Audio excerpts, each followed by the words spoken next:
Like a lamb to a slaughter, or a moth to a flame, I return to the water and I drink with no shame. Here I am. Nobody stopped me, I've been here before. And here I am. Nobody stopped me, I've been here. And like a child to the mother, or a bird to the sky, we depend on each other just to live and survive. Here we are. No, nobody stopped us, we've been here before. Here we are. No, nobody stopped us, we've been here.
And like a man with no love, or a seed with no light, I'm yet to discover the meaning of life.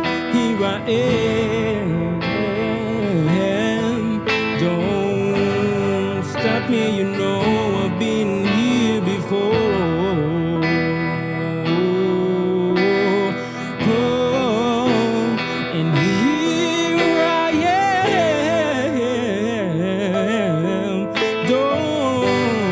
Stop me, you know I've been here before.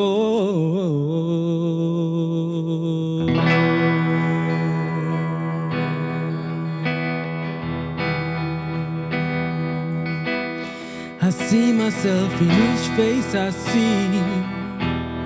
I hear my voice in each voice that speaks. I felt myself in each hand I've shaken, yeah. I've been here before, yeah. I see myself in each face I see. I hear my voice in each voice that speaks, yeah. I felt myself in each touch I felt, yeah. I've been here before.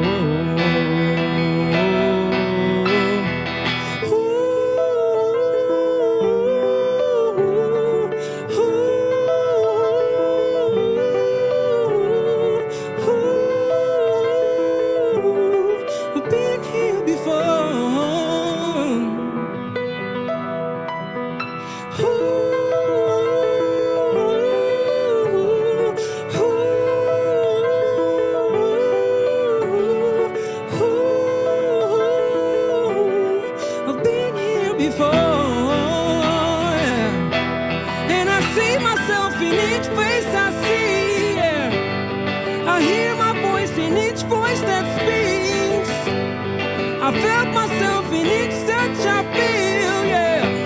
I've been here before, yeah. I see myself in each face I see, yeah. I hear myself in each voice that speaks, yeah. I hear myself in each voice that speaks, yeah. I've been here before.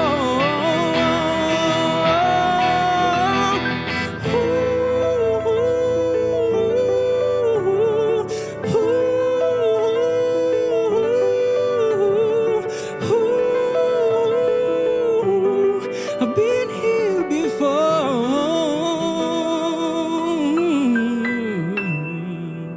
We are Wake the Nile. We are here at the Roost studio with our brother Jimmy George. That's right. And we are here. What you've seen already is we were playing some of our tunes from a more of an acoustic standpoint as opposed to Unplugged. an unplugged set of our first three singles: Lamb, Champion, and Mercy.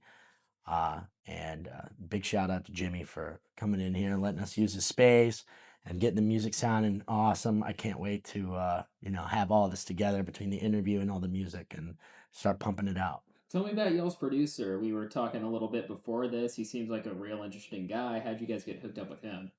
Matt, you talking about Matt? Yep. So Matt and I met from the band I was previously in called Under the Rug. We did a single there, and he reached out to the band and said, "Hey, I do this series every year. Each month, I record a band. We come in for a day. I'll track you, mix you, and then I'll have a song, and I'll put it out on my playlist I put for the Ice Cream Factory playlist." And after we had done that, I came back and talked to Matt about the future of my music and what I had, if I had anything else going on. I said I had been reconnecting with Don about getting, seeing if he still had those demos out and checking in to, hey, are you still interested in doing this? And I played him a demo from Lamb that Don had sent me, and instantly he was like, "Hey, I'm really into this. Yeah, I would love to produce this record. Can you bring him in?" And I said, "Yeah, I'll bring him in tomorrow." And sure enough, because when I called him, he was like, "What? Can I come in tomorrow?" Yeah. Yeah, I'm in. Let's go. And from there, I brought Don in to meet Matt, and we played him Champion after that, and that's I think when it kind of settled the deal. And he was like, "I want to work with you guys." And we're like, "Awesome." Matt's studio has been nominated and won on a couple occasions, I believe, best studio in Austin from the Chronicle. Right now, I don't think they've chosen. Right now, I don't know if he's won or not, but he was nominated again this year, so we're hoping that he gets that. He deserves every bit of the accolade. He's kind of like our like an older brother, and we're like the goofy little brothers that come in and like, "What's this? Beep boop beep boop beep boop." He's And your touch. George Martin, man. Yeah, exactly. And so, so every time we're with him, we're just kind of like, it's a learning experience. Just so much to talk about. And he works with so many other really talented artists, and it's a lot of fun to kind of see their names on the walls and their records in there. And then you're seeing them live at shows, and you're like, oh, like we don't know them, but we weren't recording the same studio as it's a unique community, and Matt really kind of holds that glue together. I mean, everybody knows him at this point, and yeah. Yeah. The little brother vibes is really where it's at. I'd like to say I drive him crazy all the time, but let him jump in the comments of this and say it. Let him pick that out. Yeah, I was gonna say the relationship with Matt has been like a huge lift for us personally. For me personally, I'll speak for myself here. And I've mentioned this again. Like, it was really validating for a person of his acclaim to want to work with me without ever having met me, and that was like the first moment of my career where I felt like, okay, this might go somewhere, and that remains to be seen. But having people who have storied careers and have worked with different artists of all calibers and are winning awards locally, and like everyone is jumping at the opportunity to get in the studio with him, having people like that really vouch for you and like step in the ring with you, well, on the side of the ring for you. It's really like validating. It's like it was one of the it's still to this day the most the proudest moment of my career is just to have someone of his stature say, "Hey, man, well, yeah, let's do something together."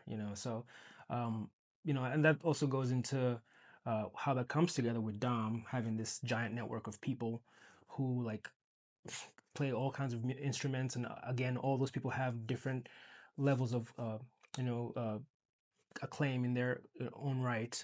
And so that's what Lamb was. The first song we worked with together in Matt's studio is like this huge cast of different artists, like Henry Invisible. Like this guy is like well known in Austin. Like he's incredible on Total bass. badass. Total Yeah. badass, Oh, yeah. right. And so like, and that's just to name one of many, right? And so, so what you're seeing here today is just us stripping down our music to a duo sort of performance where it's like very unplugged, very like acoustic sort of thing. But the actual Wake the Nile sound is like the sound you hear on the records, and that's what the sound will be on stage too. But this is just sort of like something cool and intimate to like let Yeah. let people know who we are, and obviously set the stage for this It's conversation. the moment of transparency. It's like we are actually musicians.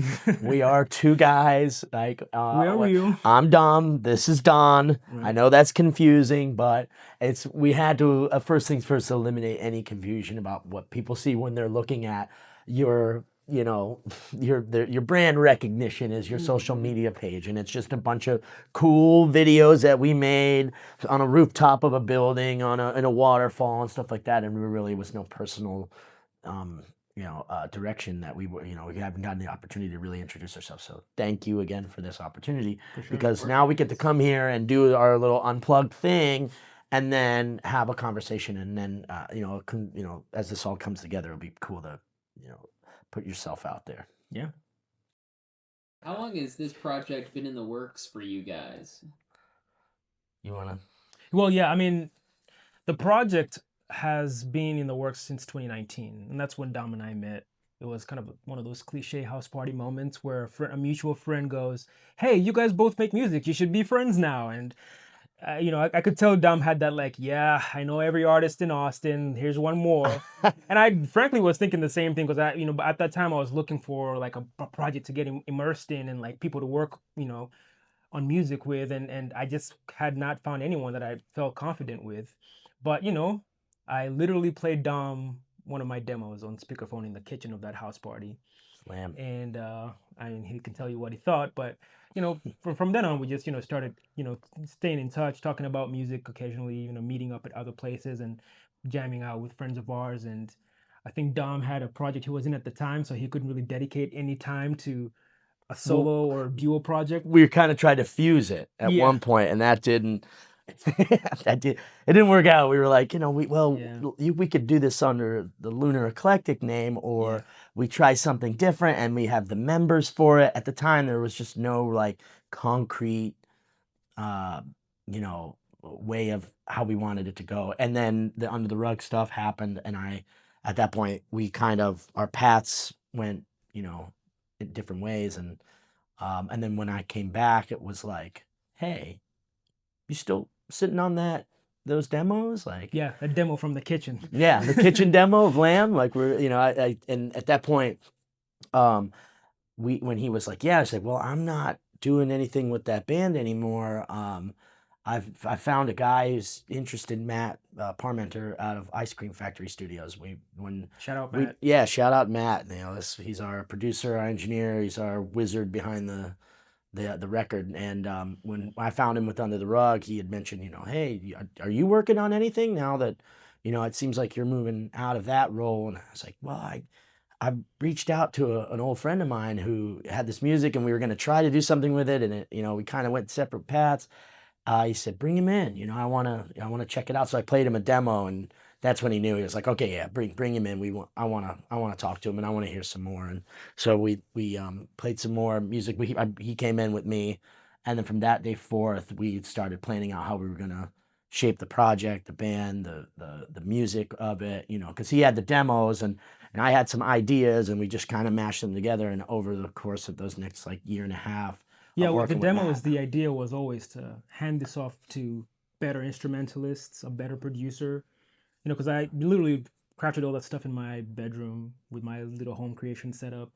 and I knew it could always be better, with a better drummer or a better guitar player, a better producer to mix and master it. And Dom was really integral in putting that like cast of people together, because the record is like a revolving door of different artists. We have different guitar players on different songs, a different bassist here and there.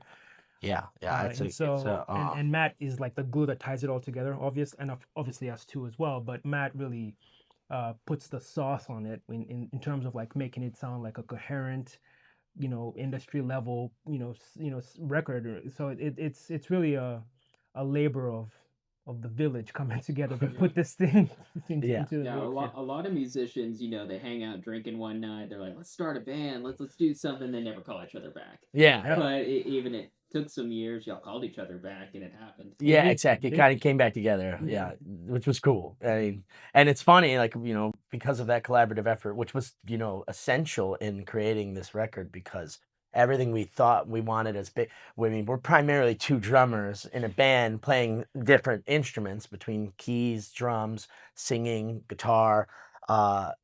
It's funny to, like, call people up and say, hey, we got this idea. I need you to kind of help recreate this thing for me. I need this monster solo, or I need this really crazy slap stuff we can't do, so it was fun to collaborate with the Austin community and bring a lot of our friends in, like shout out to Charlie Abusi, Aaron Stein, Mike Boyd.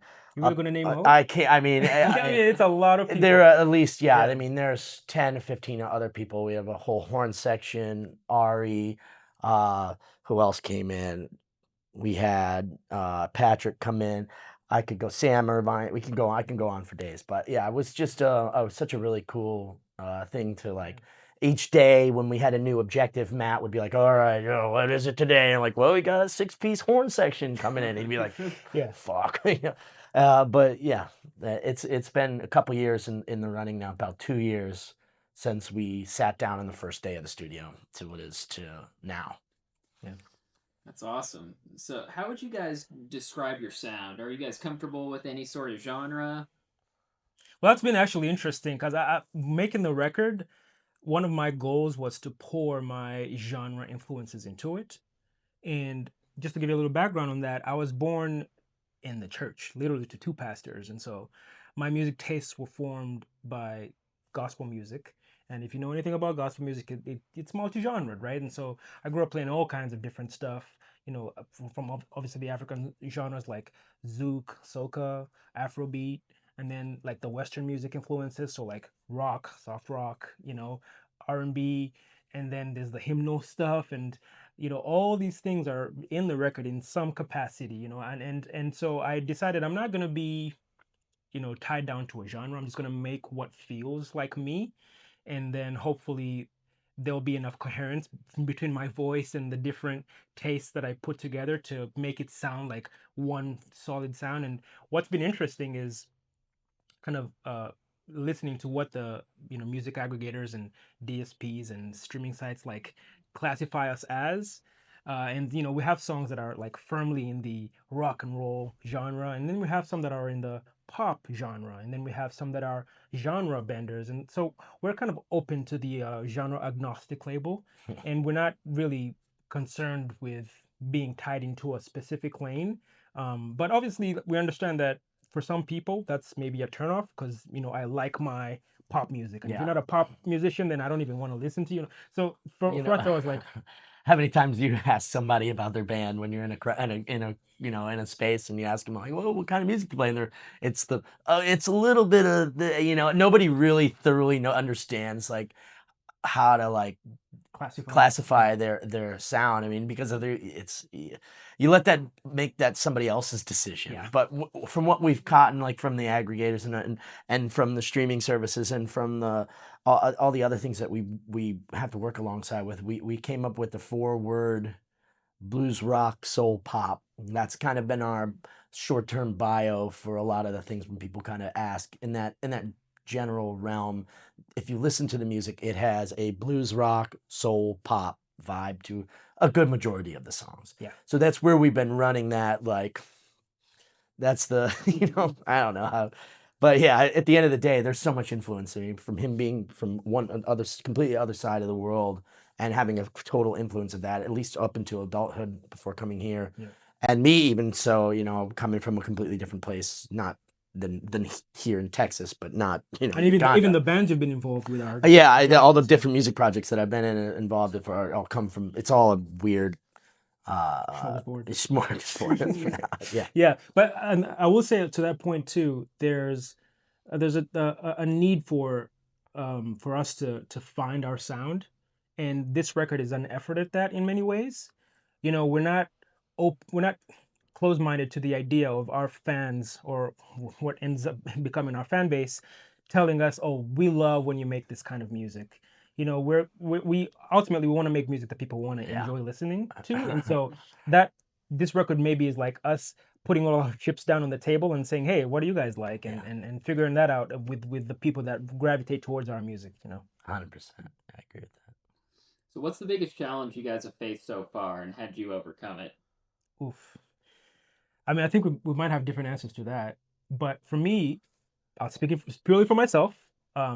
I'd say the biggest challenge would be getting the music out, and I say that with everything in mind, right? We recognize that the the setup we have with our producer right now is like a heaven sent, like unheard of setup.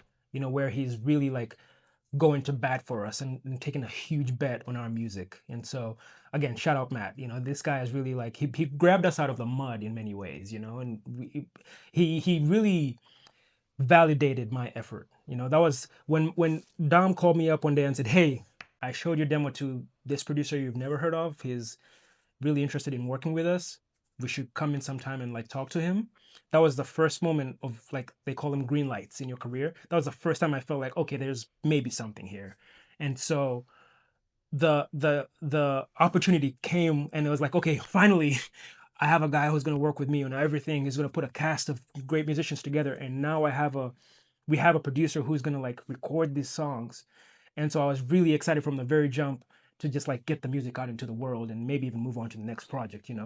But it's been, there's, as every artist will know, there's hiccups along the way that run the Little gambit. setbacks. Yeah. With everything. With everything, right? And Yeah. so for me, that's been like the biggest challenge, is like just staying that fight and just like running through cancellations and running through like pivots on like, oh, we're gonna have to do this part differently because we couldn't get the guy we wanted to do this thing. So that's been like being calm and present, and just remembering that we're still on course, and there's no one like lighting a fire under our ass to be like, hey, get this music out already. So we ultimately, I've learned to be steady on, right, and not just be so focused on like, oh, let's hurry up and do it already. So that's, for me, that's been the biggest challenge. There's a saying that's like, you have your whole life to write your first record, 6 months to write your second. Yeah. Indeed. Wow, that's I'm not sure a if it's like that anymore. I've just heard that. Oh, everywhere. it's still 100% still is, because the second that it's out there, everybody wants to taste it as something new. Yeah.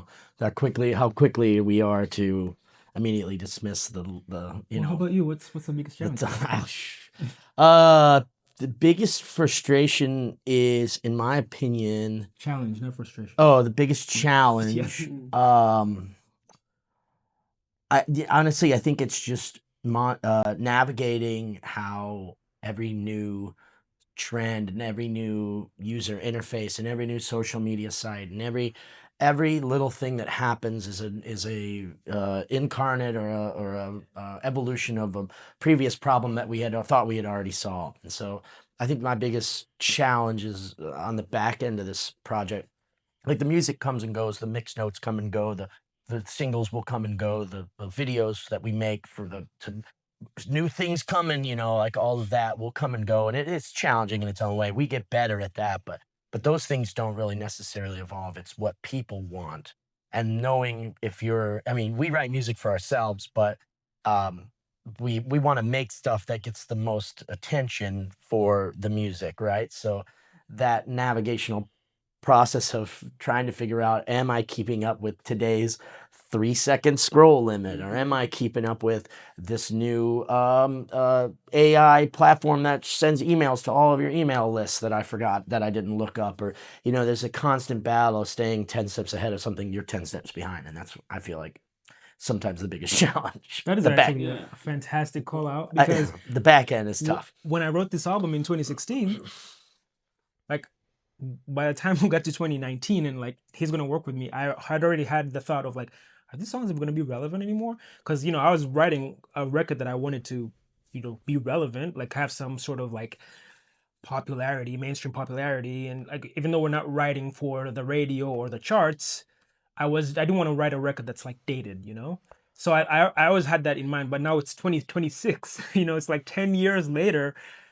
I have that same thought still, but I've obviously learned to like divorce myself of the idea that like music has to be relevant to its time always. There's some songs that if they're good, whichever generation or time they're played in. And so hopefully we have some of those in the can, but ultimately, like, yeah, it's just divorcing yourself of that need to stay up to date with all the latest technology and the ways people promote their songs Yeah. and the industry movements. It's like it's too much. You have to just like How many seconds do people spend watching videos online these days? Way too much, and there's definitely a lot of not calling anyone out here, of course, but there are a lot of people that don't really feel the need to put a whole lot of stock into making a viral TikTok to promote their music. I don't think that's Right. always needed. I No. think it's Yeah. a personality thing in a lot of ways. Yeah, it's almost like the tail wagging the dog. Yeah. Yeah. Right, We've yeah. made that. We kind of discussed that when we had that problem when we discussed like I don't want to be a trendy like group. I don't want to, POV your videos and like things like that. Like as I'm out, granted, my day job is a manager for other bands, and I'm telling them those kind of the same thing. Like you need something that will give you at least a little bit of notoriety on your social media channels. You need to post more. You need to do this.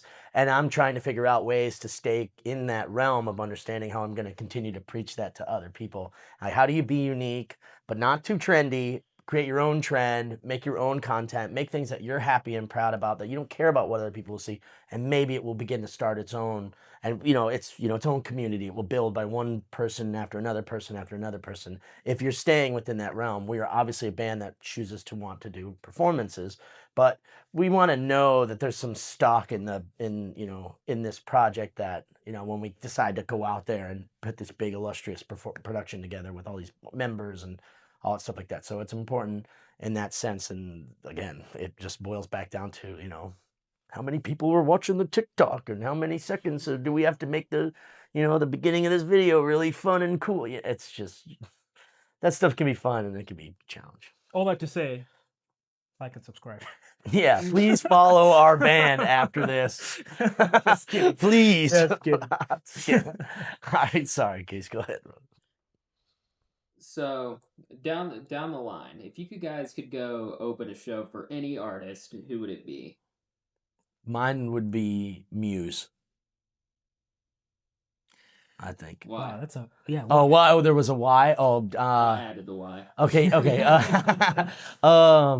The production on that is just out of this freaking world. I mean, I don't know if you've seen them live before, but they absolutely crush. The spectacle is really kind of unrivaled. One of the wildest. Unless you've seen like Kiss or Roger Waters or a couple of other projects. Or Slipknot. Yeah, or something like along those lines. Even Sleep Token these days is putting out these crazy, crazy productions. But I mean, that was one that came to the top of my head. Mine would probably be 21 Pilots, because I think that not so much stylistically, maybe so, I don't know. That's up for people to decide. But I think directionally, what they're doing with their project is what I would like our project to be. And I think our fan bases would in some way kind of mesh. I think I would like to live in a world where the Muse fans wouldn't. But I like to live in a world where people who like our music also like their music, because they're doing something that's more than just like a production and like cool sounds. It's also like what's in the songs, what's in the message of the songs. And so I think that would be a cool lineup to be on. And they had a time too, first time I saw 21 Pilots, they were opening up for Panic at the Disco and Fall Out Boy, I believe, back in like 2012, and nobody knew who 21 Pilots was back then. No, they were on that tour. Oh yeah, that's wild. Like a year later, just kablam. Yeah. Yeah. I was gonna say another one that I think as far as for fit perspective would be maybe Black Pumas. Oh yeah, yeah, for sure. Another shout out to Eric. Eric. Yeah, they will. I'm sure they will. I know Eric's working on his solo project right now, and shout out to him. But I think that would be a more fitting thing. I mean, yeah, obviously, I don't know how many Muse fans are gonna be like, "Hell yeah, Wake the Nile, this is crazy." But I just that's the first thing to get Muse. Yeah, I think Black Pumas would be one of those ones where it's like stylistically, from the perspective, the music, the soul, the two they're piece Austin locals. Austin local Larger band. than life. Yeah, Yeah, like- yeah. exactly. I think that there's a little bit to that would be I think would be a good fit. So I feel like I know the answer for Don, but I want to know this about you, Don. Do you guys have any hobbies outside of music? What are they? Well, so probably my main thing is soccer, playing it. That is, I mean, I watch it too, but I dedicate quite a bit of my weekend to playing pickup here in Austin, and it's just a way to stay in shape.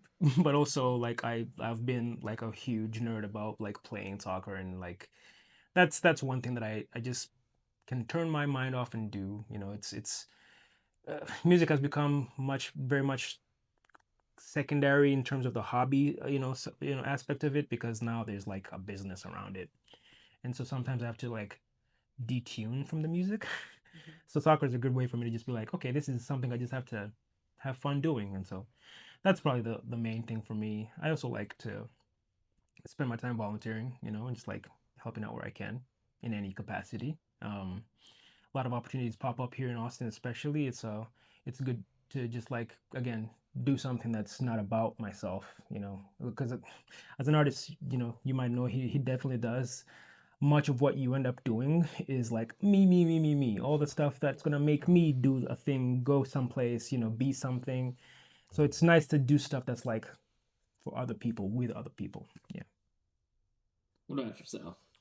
Uh, I mean, yeah, yeah. I was just thinking about your comment. I was like, you pretty much do know exactly. Yeah, we've been to music I festivals. I mean, yeah, I love live music. I couldn't tell you how many live music performances I am there for in a year span.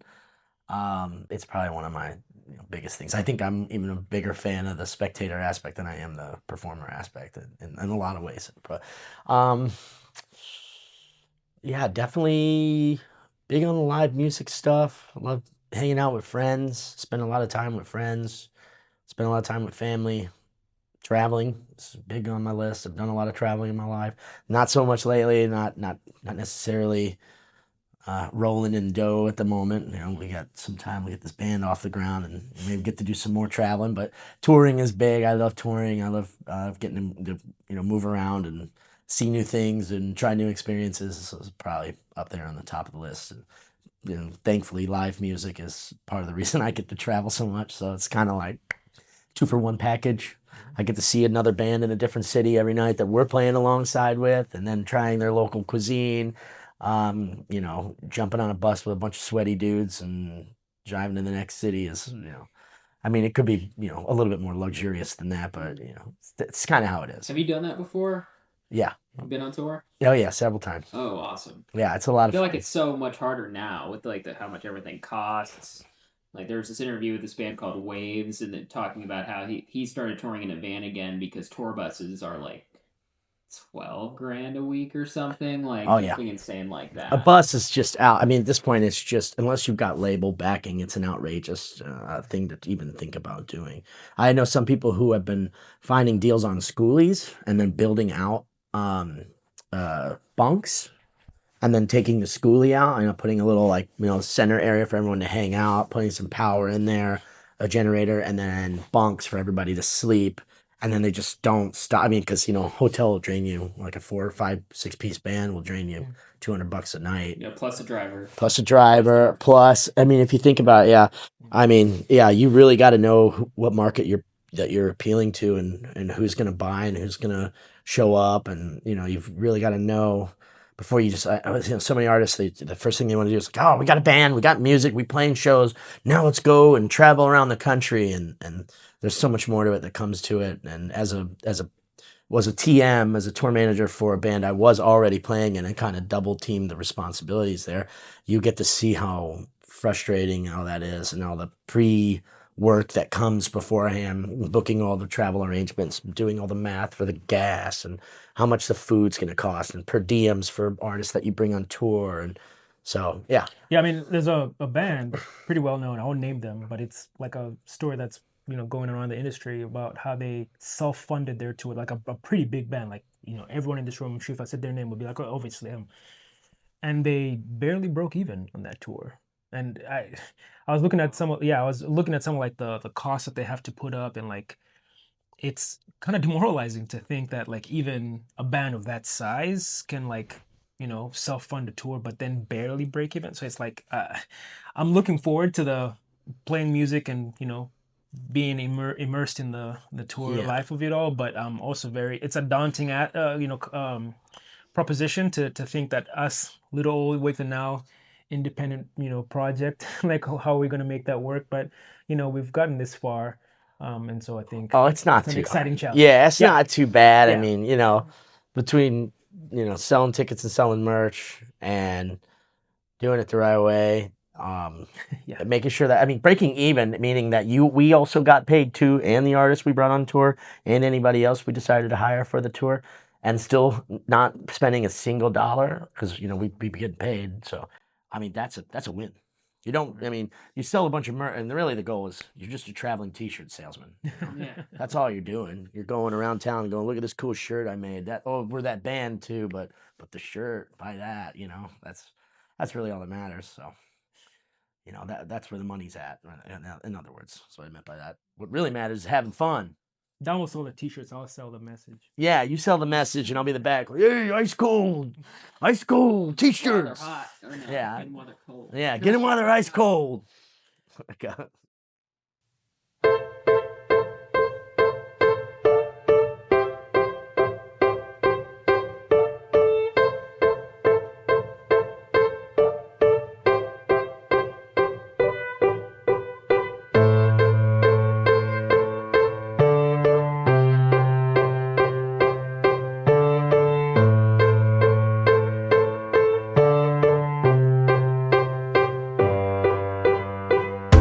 I spent a long time just counting losses.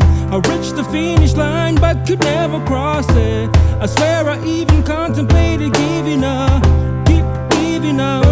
Whoa, whoa.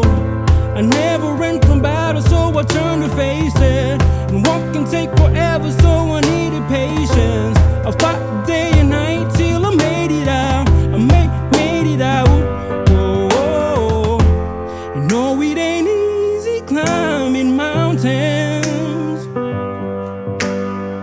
You gotta get to the top to see it's worth it, and it's worth it. Now baby, I'm a certified champion. Whoa, I'm a certified champion. Yeah, yeah, I'm a certified champion. Whoa, yeah, I'm a certified champion. Yeah.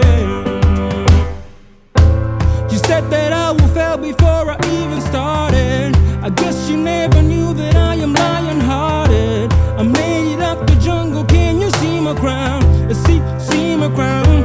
Oh, oh, oh. And now the bells of victory are getting louder.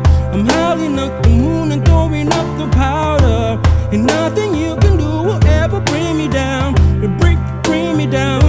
Oh, oh, oh. You know it ain't easy climbing mountains.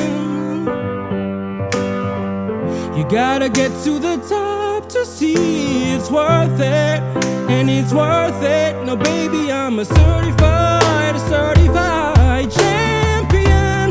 Whoa, I'm a certified champion. Yeah, yeah, I'm a certified champion. Whoa, yeah, I'm a certified champion. Yeah,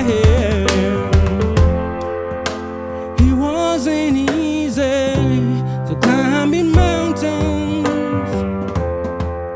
Can you see my crown? Yeah,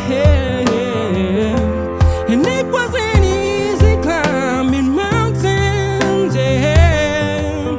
'Cause first I had to get to the top to see it's worth it.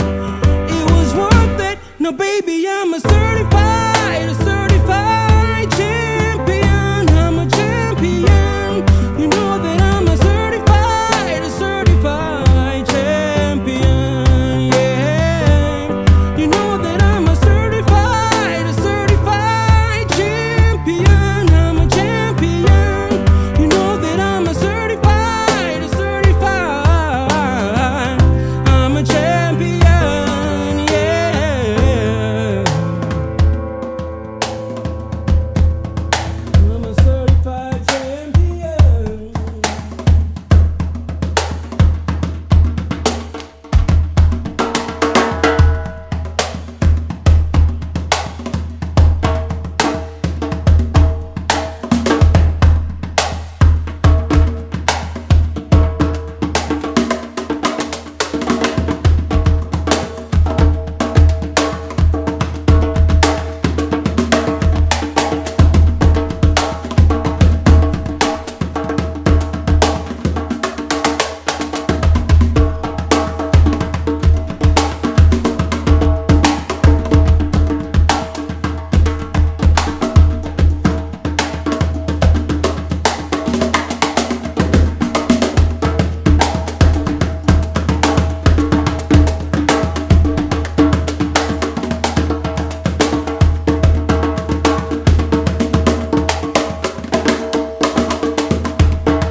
What's the fastest a song has come for y'all, and what is the slowest? Oh, so a little background on that. When Dom came into this, the whole album had been written out, and so I knew every song that we were gonna have to put in the record, and like there's a narrative weave that ties everything together. So to answer the question directly, I think the song that came the fastest was Lamb, because I wanted to open the album, and so I knew what I wanted to do with that record. I knew I wanted to like be very like genre agnostic and like weave 3 or 4 genres in there. I knew I wanted to set up this character who's like beginning the hero's journey of like enlightenment or ego to enlightenment, and so it was easy. The themes were there, and so Was, that was Lamb. Mercy there? So Mercy comes. Was Mercy already pre-written, or was it? It was pre-written. Okay. It wasn't. Yeah, It was one of the. we So actually, just- all the songs had like a lot of like Dom's iterations on them. Like yeah, Dom yeah. We sculpted a didn't lot. really. We haven't sat down and been like, "Hey, what do you think about this chord?" Yeah. The majority of it was, "Okay, I got all this music now. Put Dom all over it, like Yeah, Dom yeah. all over it," and that was my job, was to basically come in and go, you know what would sound really cool here? Like 32 bar break would be like we'll slow it down and put a funk beat in here somewhere, and just kind of like stagger the music, and and he'd be like, yeah, I don't know, and then we'd try something, and he'd be like, that's good, and you kind of you're at it's a balance, there's I don't want to interrupt that process. He brings something to me, and then that's when I'm like, Yeah. what if we, and so that's been the majority. But I mean, obviously coming up, we'll be starting to do writing songs together, and then we'll answer your Who's question. the bigger perfectionist? Definitely me. Yeah. Yeah. Yeah, let's say. Absolutely me. Well, perfection I think is kind of an objective word, but if you mean like the final state of the song, like I'm more likely to be like, okay, there's 4 clips in here. We need to like fade that out shorter than than it does. Like That one's for you, Matt. No, If you're listening. it's I'm much more meticulous about the fine details of the song, and I'm much less amenable to like letting stuff ride because we didn't have the time to get to it. I'll fuss about it. You Yeah. know. You were But- saying like I don't like that beach ball in there or whatever. I was like, what does Yeah. that mean? Just the Yeah. Yeah, I agree to that. Yeah, I think I'm more the perfectionist on the back end, like our finances. Can we afford to order this thing? No. I'm like the grumpy old dad in Yeah. Wolf of Wall Street. $430,000 1 month. Yeah. That's the R.I.P. Rob Reiner, man. the old classic Rob Reiner. That role was perfect for him. He wins that one. So, who's the most nervous before going on stage, and who pretends not to care? Wow. Ooh. That actually might be the same person. Yeah, I was gonna probably point it at him. So I'll say this: I've never been the front man of any band. Like all my experience on stage, not all of it, but 95% of it has been on a drum set. So this is gonna be the very first time of me walking out there to sing songs and play the guitar, like all the way through the set. Now, when I was in college, I was in, a couple bands here that, they let me hold the mic and sing a song occasionally, but like, so to me that's, a little bit nerve-wracking. Like who knows how that's gonna go, because we don't have the historical data to look back and say, oh, that's gone well. So maybe I have a nervous breakdown at the debut concert. I don't know. We don't know. I generally don't know. But I'm genuinely also like very excited for that. It's like I should say this. I was a child artist, right? So like I was on stage in a three-piece tux, singing a little song in the church. So I was a front man of a solo project, and then like drums became like my obsession. So I'm gonna play drums until like graduated college, and then now I'm writing songs to become the front man of a project again. So there's some nervousness around that, because it's like this is it. This is like the thing that of my whole musical life has been building up to. But I don't think that I would pretend not to be nervous. I think I'd be very like honest about that. Like I'm thinking of my backstage routine already, and I'm like, if there's nerves there, I'm gonna be like, hey, bud, I'm gonna need a little 5-minute check on this. And, like I don't know, like for me, like it's authenticity is a big part of what I want to put into this world. Whether it be through my personal life or through this project. So if the nerves come on, like I'll tell the crowd, hey, I'm really nervous. Give me a second. Like I don't know, like I just. Now I don't know about his but he doesn't. This guy's not daunted by anything. Not that I've seen any so far. So I don't. No, I don't think so. I Yeah. mean, you do it. I've been doing it for a long time, so Yeah. and my job's easy. Yeah. I'm in back. Well, I don't know how. We haven't really discussed the stage plot yet. I might be like closer, me and him in the Yeah. front, and then the band behind. I don't know, but it really doesn't. Yeah, it's a job at that point. Once you step on the stage, for me, I mean, it's not like the fun goes away. The job is just really fun. But at the end of the day, for me, I only see it like that. Like I'm here to perform this job and do it right, do it well, get off stage, and then I can have all the fun I want after that. Took a long time to get to that point of not having fun before doing the job. And now I'm at the do the job part, then have the fun, and that's, but. I will say, if we end up in a situation where Dom is nervous to go on stage, we're doing something really well. Really good. Yeah, Doing that's a great way of very, putting it. very I'm not too necessarily Yeah. burdened with after years and years of doing it, you kind of get used to it. But yeah, that's a good way of saying it. Right. If they It's do like, come what across stage would this it is the be? biggest moment of my Yeah, life. I'm right, like yeah. puking in a trash can. Yeah. Then there's we're doing Something's something. going We're doing right, something yeah, well. yeah. Yeah, like I don't see you guys being like Maynard James Keenan from Tool, like basically facing away from the audience the whole show, wearing a bunch of like riot Yeah. gear. Right. It's weird. Yeah. No. Yeah. Yeah, I mean, no, I can, I have no problems, being a front and center as well to kind of help push a little bit of that. And, the goal is to get him up there and just take over the crowd, Yeah. just steal everybody's attention from them. And I think that, the way I play might help with that as well. So it makes it good for what would you say? A good dynamic, good balance. good balance. Yeah. Yeah. So this kind of goes into what we were talking about earlier. So how do you guys know when a creation is finished, and how do you know when to abandon an idea when it's not working? Well, okay. I'll start this one. I am the king of ideas. We don't say if they're good or if they're bad because we don't use those words around here. But I am the king of what about this? What about that? And if it gets stifled, it makes it frustrating, but it could be the dumbest idea ever. And then once it's out, we'll like listen to an idea, and we're like, oh, okay, wait, maybe we can alter this a little bit so that everybody wins. It's kind of a democracy. We don't let bad ideas, albeit whether or not one of us made the idea or not, we don't let what a bad idea go to waste. Like he'll always let me get it through, depending on who we're working with. Somebody that we're working with might be like, I'm not doing that, like, but if he's like, let the boy cook, let him try it, and sometimes something will come out and we're like, oh, Yeah. we have it. We have this. This is this. I did it. I've had many moments where the vision was there in Dom's mind. It wasn't there in mine.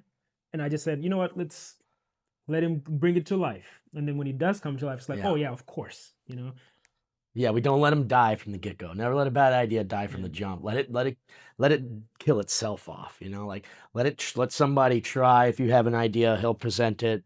He wants to do a repunch on something, or we want to add in a vocal effect or hey, hit that drum real boom, whatever, and just kind of play with the idea and then say, okay, that was bad, but I have a new idea, and it's better to just not let it die before it even gets to live. Into the question of how do we know when something is done, I think what's been like our lighthouse is when we have that moment of yes. Yeah. Yeah. If we both come to the conclusion that something is done, then it's done. Then it's done. Yeah. If we can't get like that congruency of like, okay, we both like this the same amount, then we're gonna keep like, keep that idea in the crucible and keep chopping and changing and carving it until we get to that moment where like, okay, the example. I've compromised enough and you've compromised enough, or we maybe we started at that spot, and then so we both have to arrive at that moment of like, we like this enough, the same amount maybe, then we know like, okay, nobody's winning and nobody's losing here. We're both winners. There's never There's like, just a way that we can all both right. win. We're just clash at that until it's like, okay, it's fine-tuned enough to where we both agree that it's like that. Yeah. Prime example, like the album art, for instance, where the album is coming, and we've jotted over like 90 different ideas for how we want to do the album art, and they're all fantastic ideas, and they're all just like they're metered at like a 60-40 or a 70-30 interest level between the two of us. And at that point, we're like, okay, it's not there yet. How do I get you to 40? Yeah, how do we, we negotiate like how this thing that's going to be the image for this collection of works, what it's supposed to look like, but yeah, we know when we know. And perhaps like how bands will like road test material before they release it. The most extreme sense, I think, being the recent Mars Volta record. Mm-hmm. When they were touring with the Deftones, I believe they were playing their whole new album in its entirety before anyone had heard a single song. Oh yeah, off of it. I got to hear that too in Tacoma like a couple months ago, November. They were selling a record with nothing on it. Yeah. Like the record, the vinyl on front and back. No, it was gold on both sides.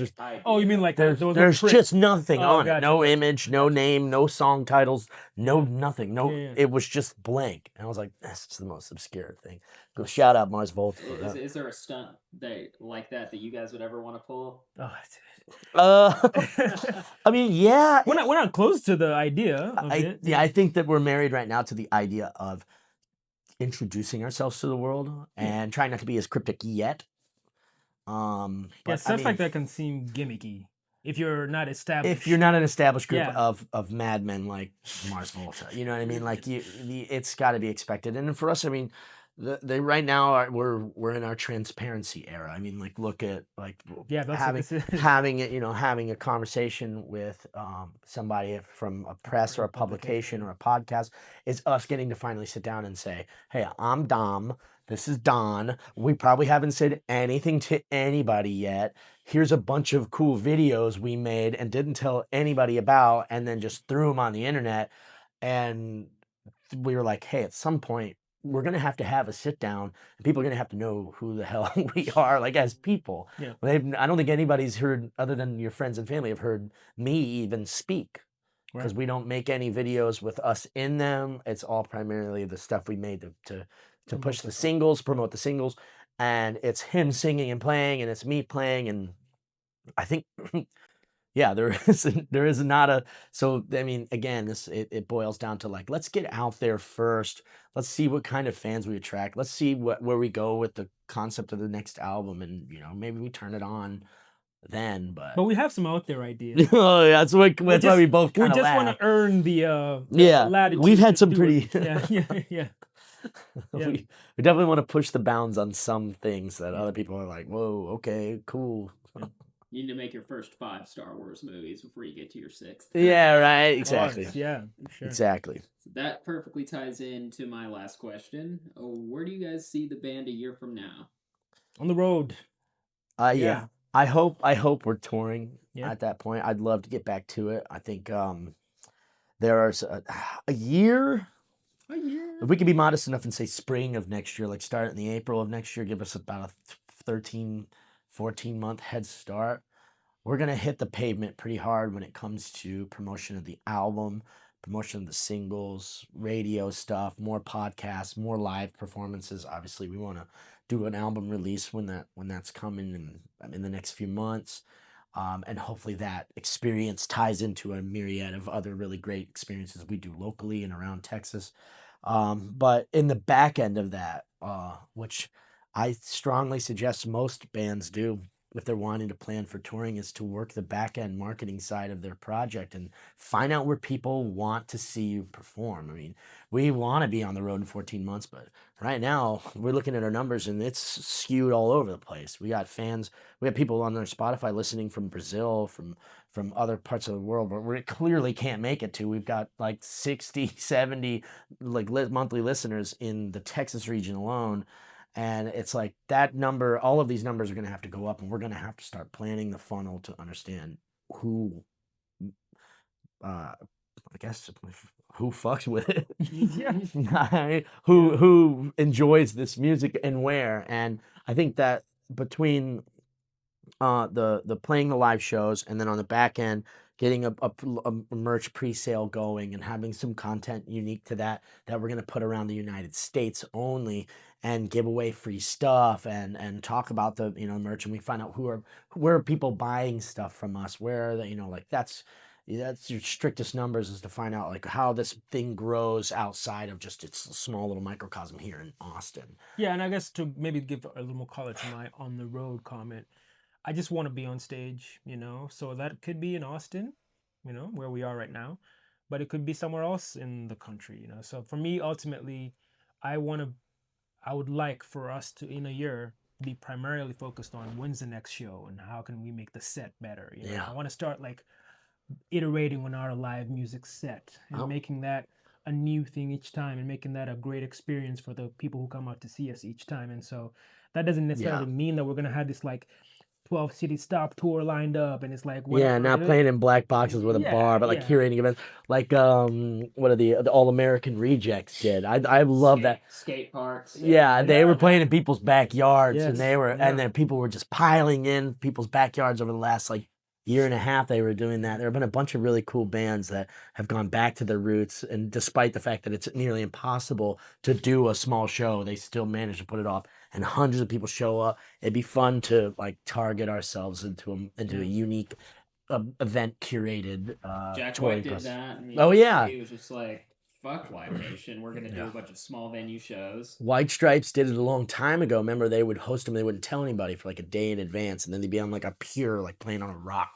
somewhere. Remember that? Did you ever see that documentary when the White Stripes did that? Oh, I haven't. I need to watch that. You definitely should. It was absolutely nuts. And they say, like, is that the White Stripes playing on like some guy's like John boat in the middle of like a Nova Scotia on like a river? Like, it'd be fun to kind of do that. Oh, yeah, that's really exciting to me. You need a fan base to get to that level, but I would love to, at least touch the hearts of fans around the United States that might be like, hey, I really love what you're doing. I run a vineyard in, Fredericksburg. Yeah, or even out of the, hey, come to Colorado Springs and we've got a vineyard out here that we want you to come and perform at, or hey, we love your music. Can you come out here to, I don't even, Timbuktu or something? And there's so many different places you can end up at, and that'd be fun to kind of line up a Right. a personally requested version of Yeah, it. we're gonna spend the next 12 months figuring out where the people who want us are, Yeah. and then we'll go right to them. Yeah. Pretty quite simply. Awesome, guys. Thank you so Yeah. much for talking with Thanks me for doing today. this, Yeah. Case. Case, man, I really Fantastic. appreciate it. Thank Yeah, you of so course. much. Yeah. And thank you to Cosmic Clash for coming out and doing this. Of Absolutely. course. The world's ready to meet Wake the Nile. That's Let's right. go. Let's get it. Right on, man. Tear out my broken heart and play out your twisted plan, baby. There's no one that I can blame, no. I knew what you are, and you're a savage with your ways. I'm living at the mercy of your indecisive soul. I'm taking what you can't give, still you're giving me your all. I'm rolling with the slipstream, cause I know that day will come. You won't believe you're mine when you finally feel my love. I'm gonna make you feel my love. Yeah. Listen, baby. Give me your very worst, 'cause I want you rough and fast, baby. And there's no one that can hold you back, no. You are what you are, and I'm a sucker for the pain, baby. I'm living at the mercy of your indecisive soul. I'm taking what you can't give, still you're giving me your all. I'm rowing with the slipstream, cause I know the day will come. You won't believe you're mine when you finally feel my love. Gonna make you feel, gonna make you feel, gonna make you feel my love. Gonna make you feel, gonna make you feel, gonna make you feel my love. Gonna make you feel, gonna make you feel, gonna make you feel my love. Gonna make you feel, gonna make you feel, gonna make you feel my love. Gonna make you feel, I'm gonna make you feel my love, baby. 'Cause I'm living at the mercy of your indecisive soul. I'm taking what you can't give, still you're giving me your all. I'm rolling with the slipstream, 'cause I know the day will come. You won't believe you're mine when you finally feel my love. I'm gonna make you feel my love. Gonna make you feel, gonna make you feel, gonna